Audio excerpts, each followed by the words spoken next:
Viewers, a day after hard facts made a strong case for accountability, some security personnel have been suspended for their negligence that caused the security breach in Parliament yesterday. A probe has been ordered and we are waiting to know if more individuals will be singled out for dereliction of duty.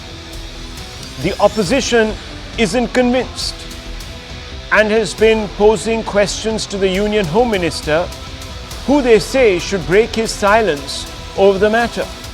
The BJP has hit back, accusing the opposition of using the breach to score political points. As usual, the politics is threatening to drown out some fundamental questions, issues, what have you. First, of course, is that there was breach that remains unaccounted for. Yes, you've had some people being pulled up, suspended, but quite frankly, viewers, this was a massive security lapse and it could have led to devastating consequences. And I think we have to a great extent spell those consequences out for you. Second, the motivations for the breach, viewers, is something that has got lost completely in the cacophony of political mudslinging. Sources have told the hard facts this show that the operation to breach Parliament was being meticulously planned for months altogether. Intruders met on a Bhagat Singh fan page on Facebook in 2022. Yes, this page on Facebook was dedicated to one of India's greatest freedom fighters. Planning for the security breach began in January 2023. One of the key accused, Sagar, visited Parliament during the budget session for a recce, a mission to deduce for himself if Parliament was breachable. Manoranjan, who is the other main accused or principal accused, hails from Mysuru and arranged passes from a BJP MP's office. Manoranjan introduced Sagar as a friend to this BJP MP's staff. Passes were arranged on the pretext of seeing the new Parliament. Why the BJP MP staff was giving out passes to two sightseers, viewers, is a mystery, of course. Another accused, Amol, bought the smoke bombs in Latur in Maharashtra and handed it to Sagar in Kurla, just outside of Mumbai. Sagar came via the Gomti Express from Lucknow to Delhi. Amol arrived from Latur, and Neelam, another accused, the fifth one, from Uchana and Hisar, which is of course just a few kilometers outside of the NCR or the National Capital Region. All of these people met at Manoranjan's friend Vicky's home in Gurugram on December 10th. All of this was happening, viewers, in a clandestine fashion. Neelan, Manoranjan, Lalit and Amol arrived at India Gate on December 13th. Sagar meets other intruders at India Gate after collecting passes. Intruders then head to Parliament. Sagar and Manoranjan enter using the passes.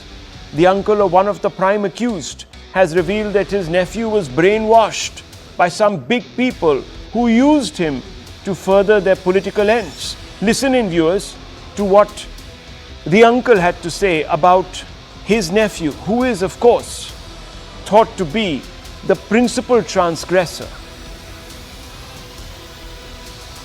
बस किसी तरीके से छानबीन की जाए sir, उसको देखा जाए क्या है कैसे है, बस और कुछ नहीं कि फंसाया गया है, बस मैं इतना जानता हूँ। अगर वो ऐसा होता तो कहीं कोई लिंक पहले का भी तो होना चाहिए सर। हाँ, मुझे लगता वो क्योंकि यूं ही नहीं मिला होगा, क्योंकि घूमने की हैसियत नहीं है। हो सकता फेसबुक वगैरह दोस्ती जैसे लोग कर लेते हैं, ऐसे ही मुलाकात हुई होगी। नहीं, इतना घूमने कितने पैसे छोटे आदमी के पास कहाँ आएंगे, ये भी तो है। फेसबुक के सिवाय कहाँ दोस्ती किसी की ऐसे होगी। दूरियां दिखा रहा, मैं न्यूज पे रात में देख रहा था। इतनी दूर कैसे कोई फोन से ही मिल सकता, डायरेक्ट नहीं मिल सकता, एकत्रित करके फंसाया ही गया उसको, एकजुट करके। ऐसे ही लोग फंसा लिए जाते, हो सकता कोई लालच दी गई हो, इससे ज्यादा क्या है? और क्या हो सकता? नहीं, कहीं रिकॉर्ड भी तो नहीं है कोई सर, ये भी तो सोचो, कोई रिकॉर्ड भी तो होना चाहिए उसका। अगर लालच नहीं दी गई होती तो कहीं रिकॉर्ड होना चाहिए उसका, किसी थाने, किसी चौकी, कहीं कुछ होना चाहिए। नहीं गलत बोलो सर, कहीं कुछ नहीं है। ओके। हाँ, कहीं न कहीं कोई साजिश है फंसाने की, कोई बड़ी पोजीशन की, किसी बड़ी पोजीशन का हाथ है इसमें, उसको फंसाना। छोटे लोग फंसाए जाते हैं। It's a moot point, viewers. It takes money, it costs money to crisscross the country, to fly around, to travel by train, to subsist when you don't have a job. Who were these individuals funding this entire cell of activists? Well, the revelations or the claims being made by the relatives of these trespassers gave the BJP ammunition to go after the opposition. The Saffron Party claims that one of the accused was what they call an Andolan Jeevi, habituated to anarchic protests and was a Congress sympathizer. The BJP put out photographs of Neelam at different protests that had Congress support reportedly. The BJP claims that this is clear evidence that Neelam was aligned to a Congress left urban Naxal axis. Viewers, that word or that phrase, urban Naxal, has been doing the rounds for the last 12 years. It was coined, of course, by the Congress to single out people in our society who turned to dissidents, claiming that they were acting at the behest of perhaps a hidden hand, maybe even a foreign power. But we've come a full circle. This is what Amit Malviya, the head of the Bharatiya Janata Party IT cell, said. He summed it up in a tweet. He said, as details emerge, it is getting obvious that DNA of those who breached Parliament security is inextricably linked to the Congress communist axis. The kinds who were part of Rahul Gandhi's Bharat Jodo Yatra and active participants in the orchestrated protests seen in the past. Question is, who sent them? Why did they pick someone from Mysore to obtain a parliament pass from a BJP MP? Ajmal Kasab also wore a kalava to mislead people. It is a similar ploy. Remember, the opposition will stop at nothing, not even defiling the parliament, the highest institution of our democracy. The opposition has accused, of course, viewers, the BJP of trying to deflect from taking onus for the breach. Remember, this is really fundamentally about the breach, about why it happened, says the Congress Party. How could 2 or 3 people get inside Parliament and trigger a smoke munition? The Congress has demanded a statement from the Union Home Minister, whose department oversees internal security. One of the managers of the House on behalf of the BJP came out and said that it's not the Union Home Minister's prerogative to explain himself. That is for the Speaker of the House to do, because he's the custodian of the House and he has already spoken. Several opposition MPs stormed the well of the House and disrupted proceedings because they were not happy with the response. They say they want to hear the Prime Minister and the Home Minister come out and clarify these events. At least 14 MPs cutting across party lines were suspended. Intriguingly, there are many who have taken to supply what amounts to a post facto rationalization of the act. I'll come to that. But listen in to some of the reactions from the opposition, viewers. স্বরাষ্ট্রমন্ত্রী বয়ান দিচ্ছে না, তখন আমি slogan দিতে নামতে পারি না ওয়েলে? তাতে আমাকে সাসপেন্ড করা হবে? We are united and we are asking for a genuine demand, which is the Home Minister must come to the Parliament and answer, make a statement first, then answer the queries of the opposition. Problem the MPs have is the feeling that the government is not taking this seriously enough. Why wasn't the Home Minister in the House? Why was he not accountable? Why is the government not feeling it is accountable to the people? These are the questions that were in the minds of the MP. सरकार निवडणूक के प्रचार में, चुनाव के प्रचार में है, प्रधानमंत्री से गृह मंत्री तक, संरक्षण रक्षा मंत्री तक, पूरी सरकार सभी राज्यों में शपथ ग्रहण समारोह में बिजी है. Intriguingly, there are many who have taken to supply what amounts to a post-facto rationalization of the act committed by the intruders. Prashant Bhushan, lawyer and activist, says, seems that those who took the harmless smoke bombs to Parliament yesterday were poor, uneducated and unemployed youth who wanted to do a Bhagat Singh style of protest to draw attention to the alarming problem of unemployment. Viewers, that munition, smoke munition, could very easily have been a munition triggering the release of nerve gas or something deadlier. I don't know. Sushil Rinku, the Aam Aadmi Party's MLA, said they were angry. There were angry youth who wanted to speak out. I oppose the means of protest, but there should be leniency as they are Indian citizens. They have been charged, of course, viewers, with crimes under the Terrorism Act. Azad Palwa, one of the leaders of the Samyukta Kisan Morcha, said Neelam raised a voice for farmers and unemployed youth. We will take action if she is not released soon. Now viewers, let's open this up. There is on the one side a matter of grave security incompetence, and on the other side a bunch of individuals who might have been directed by a hidden hand to do all of this. We're asking some basic questions. Are the intruders political pawns? Has the response from the government been robust enough? Let's open this up. Hello, Moto.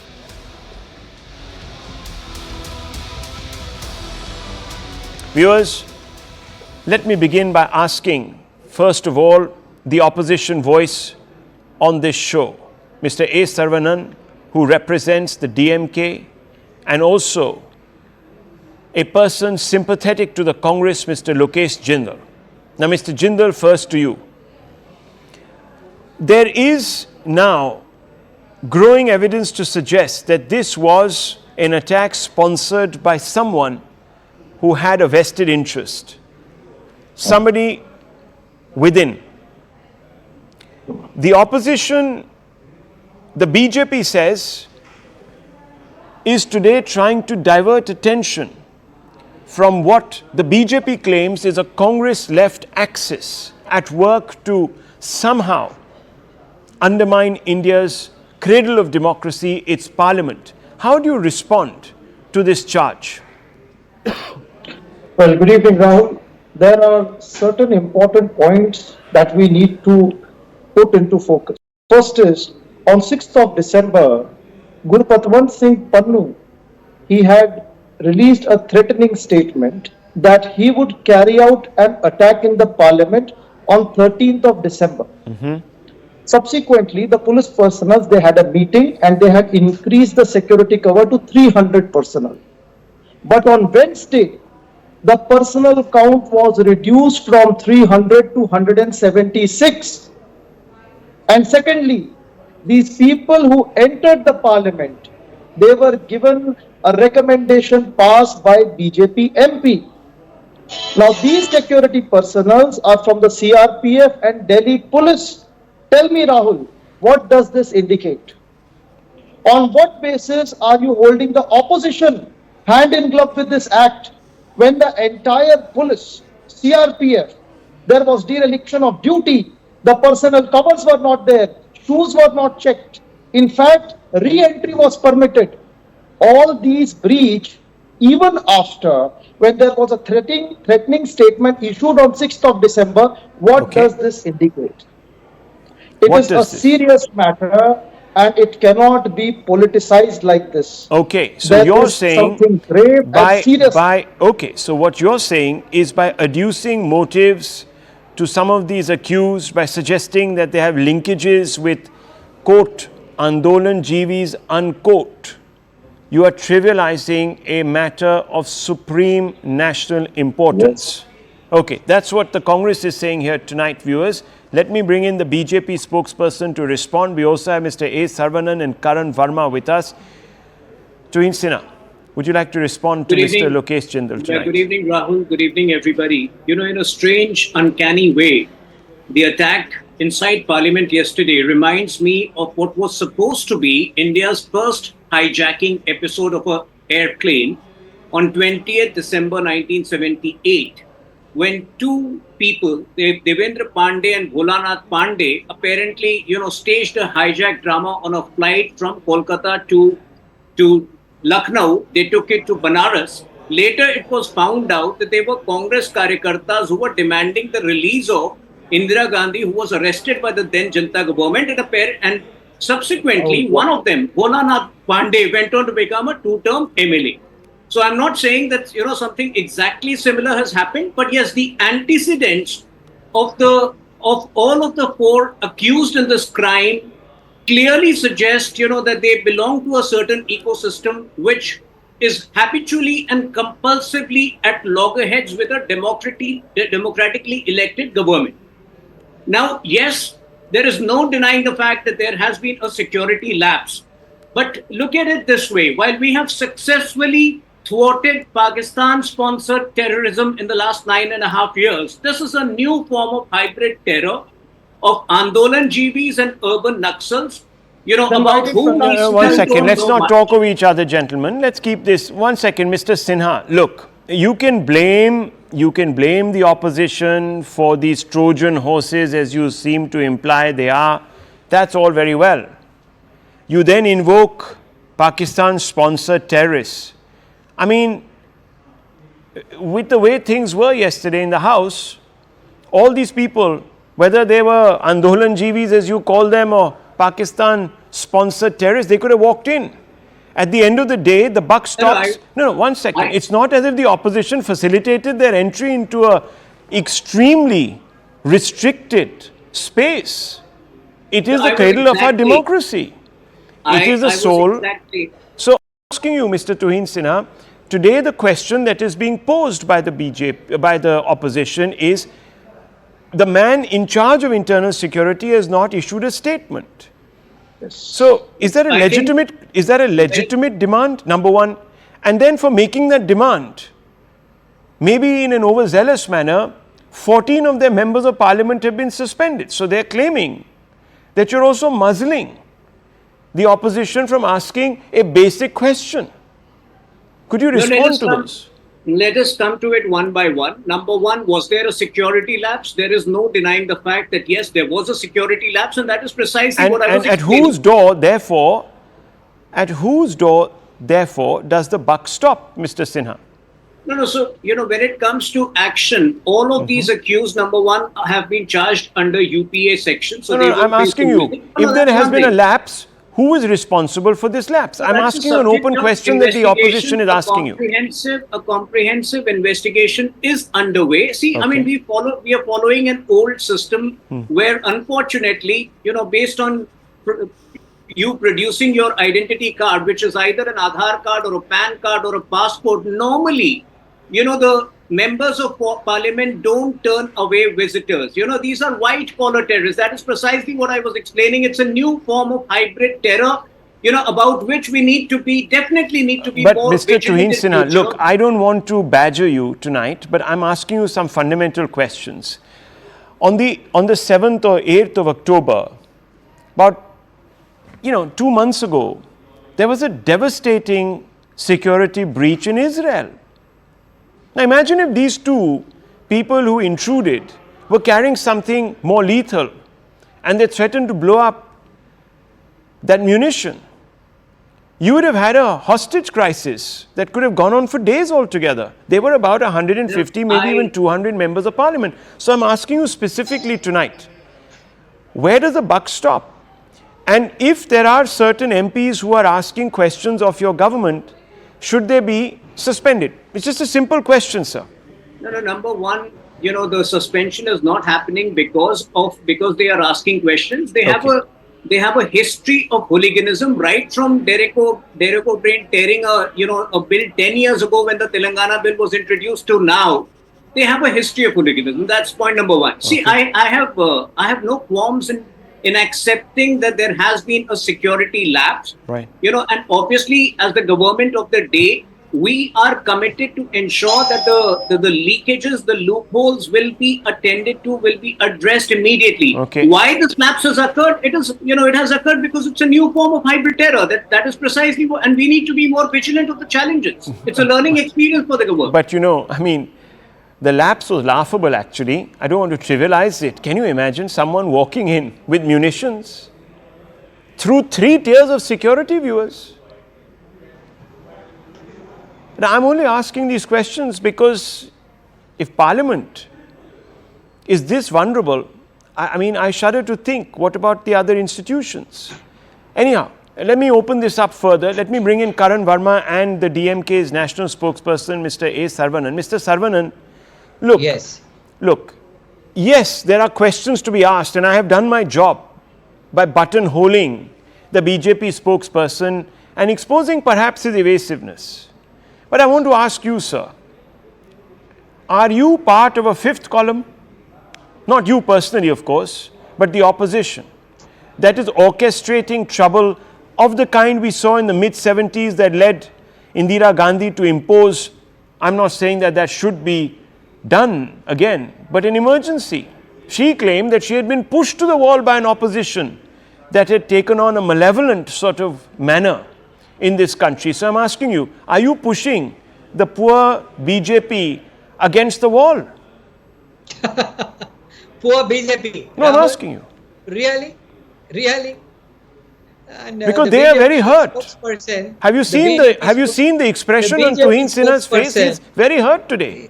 Amit Malviya is very hurt. God. Look at his tweet. Oh my God. Look at how hurt they are. Look at how DMK is trivializing. No, 1 second. Let the DMK speak. It's his chance. Let the DMK spokesperson, Mr. Saravanan. First, Mr. Tuhin Sinha says the BJP has successfully thwarted terror attacks. What is Pulwama? What is Pathankot? He thinks everybody forgets things, news as they happen. Sir, we are not from BJP, sir, to selectively speak and selectively quote things and selectively claim things.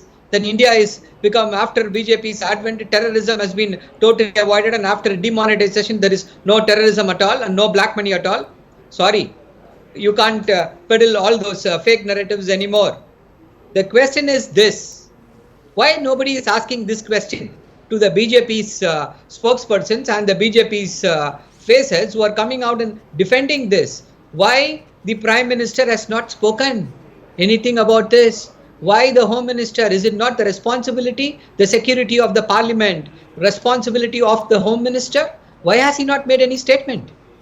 Is it because his publicists have told him, no, don't associate yourself, your name with an incident which does not which will not be good for your publicity? Is that the reason? Why? See, the Prime Minister, we are seeing the Prime Minister tweeting all and sundry. He has tweeting about money heist. He has got all the time in the world to tweet about all these things. But an important thing, see, you rightly put it, Rahul. What if he has come out with the poison gas? See, leave the poison gas. Look at the design of the new Parliament House. Is it safe? If somebody can jump from the visitors gallery. No, it's not as if. That's happened in the past. In the old Parliament also, people have jumped from the visitors gallery. So let's not forget Rahul, precedent. I'm coming to it. Yes, Rahul. See, what if he jumps, somebody jumps? He is not having anything. Somebody is jumping. They say it's around 11 or 12 feet. Somebody is jumping and strangulating an MP, taking hostage. What will happen? So, why? No, but I'm asking you. I understand. I asked those questions. But Mr. Saravanan, I began by asking you one question. And this I'm going to repeat. You are accused of priming a phalanx of incendiaries to torch democratic order in this country. Is that what you're doing? They say you did it. You did it in Shaheen Bagh. You did it on the highways a few years ago at the peak of COVID. And now you're doing it. Yes. Rahul. Yes. Hopefully, I think you're not asking this question. Hopefully, the BJP's stooges and BJP's fake news factory is asking this question. Whoever is asking this question should be ashamed of themselves. Okay. They don't have the answer. They don't have the face. See, in independent India, nobody ever has entered the parliament and done this in 70 years. What a dubious distinction. This is from the Prime Minister who says he has a 56-inch chest. Where has it gone? That is the question we are asking. And now the BJP has the audacity to suspend the MPs. Why? Because he does not want questions to be asked. There is no Prime Minister. Why there is no Home Minister? They want everybody to talk about this suspension. Okay. But people are smart enough to understand how the Prime Minister is evading responsibility. The Home Minister is evading accountability. That is the question. Okay, let Will me the ask BJP Mr. Karan Verma. answer? Why Okay, they have not appeared? Okay, why they haven't appeared? Karan Verma, there are not just so-called urban naxals, but whole countries working to subvert India. That doesn't mean that we let them. Simple. No, absolutely. To begin with, these are security lapses. But the Home Minister is not going to be as ill-prepared as a Rahul Gandhi and start speaking without getting to the root of the issue. The Home Minister has always taken every issue, the bull by its horns, and has answered comprehensively on everything.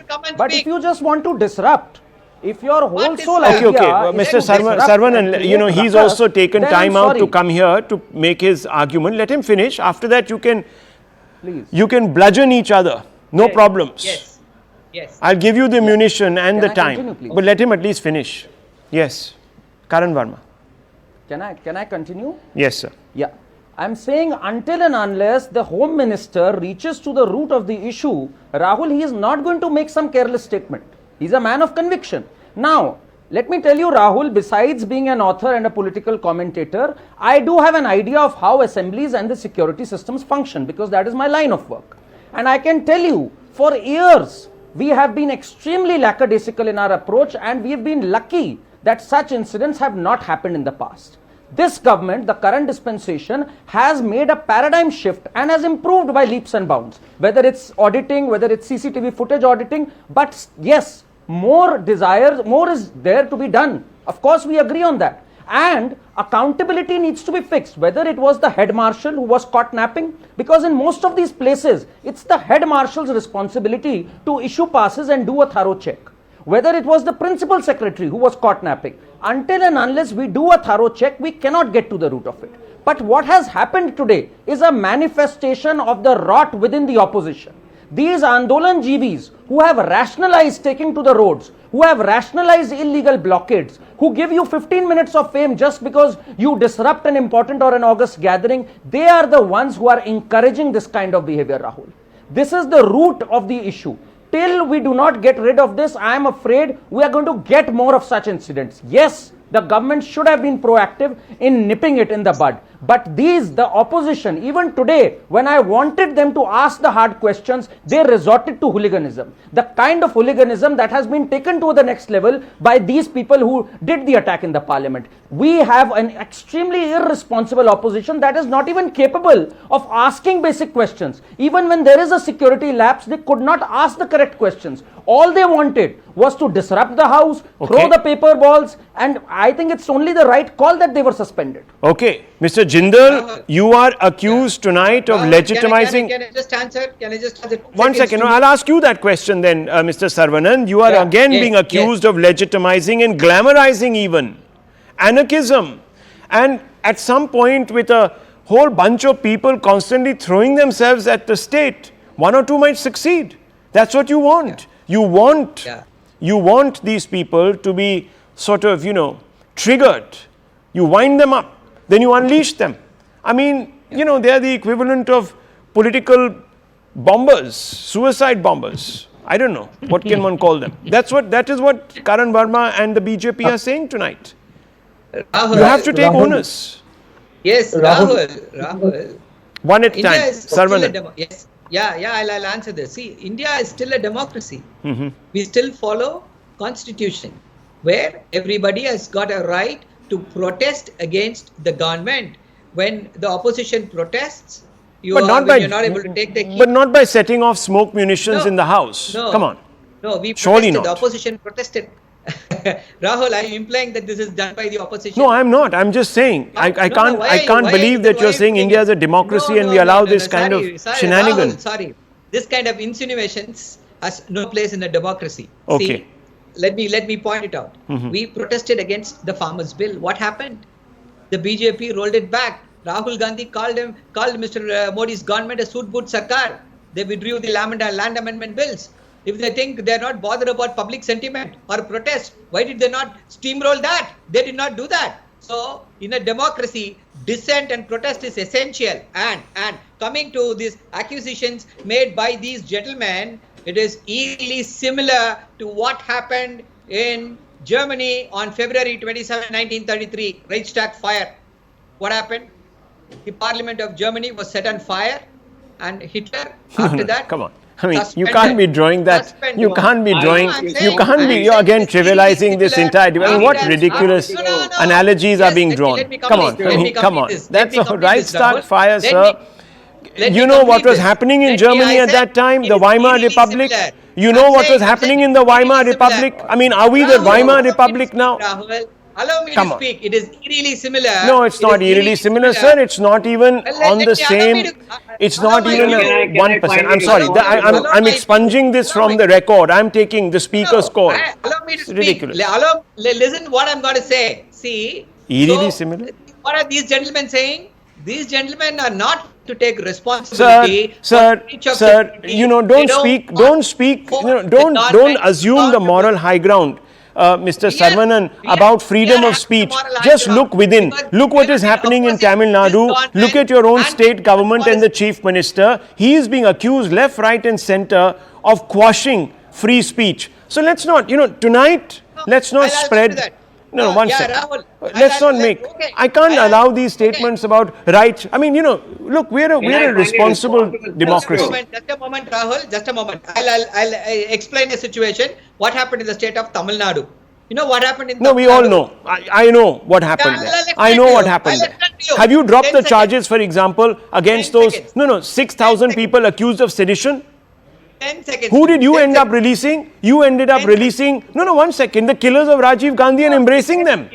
10 seconds to me. Isn't that rationalizing terrorism? No, 10 seconds to me. I'm going to point out what had happened. See, outside the road of the governor's bungalow, what happened? A rowdy element? No, sir. I mean, come on. Come on. I mean, this is an outfit. No, hang on. Look, these individuals, I don't know.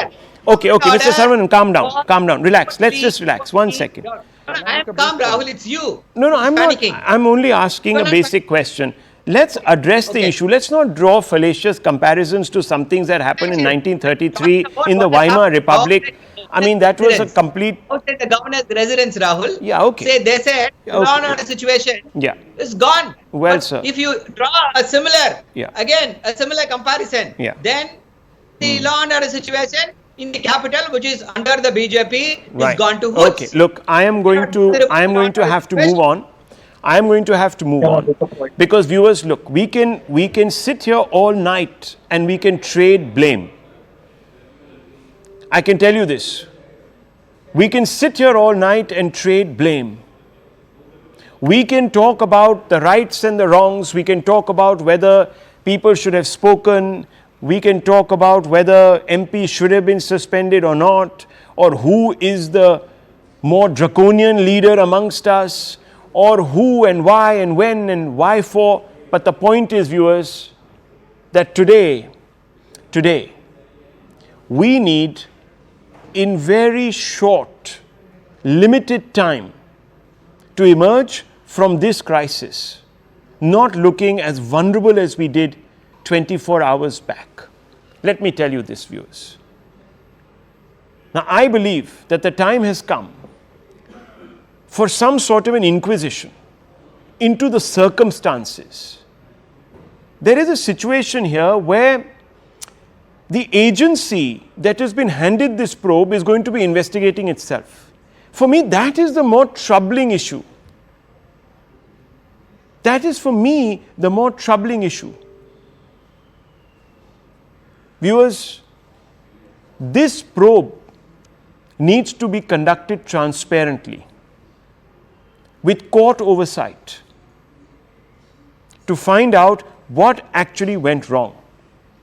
Otherwise, the questions will be asked in a closed loop and the answers will be supplied in a closed loop without any of us knowing what really happened. That fundamentally, I never heard anyone from the opposition ask this question. How is it that the agency primarily responsible for security is investigating itself? It is bizarre, viewers. Think about that. Think about that. Then think about who should be answering and why they should be answering and who is behind whom, etc., etc. I need to move on, viewers, because it's been a momentous day.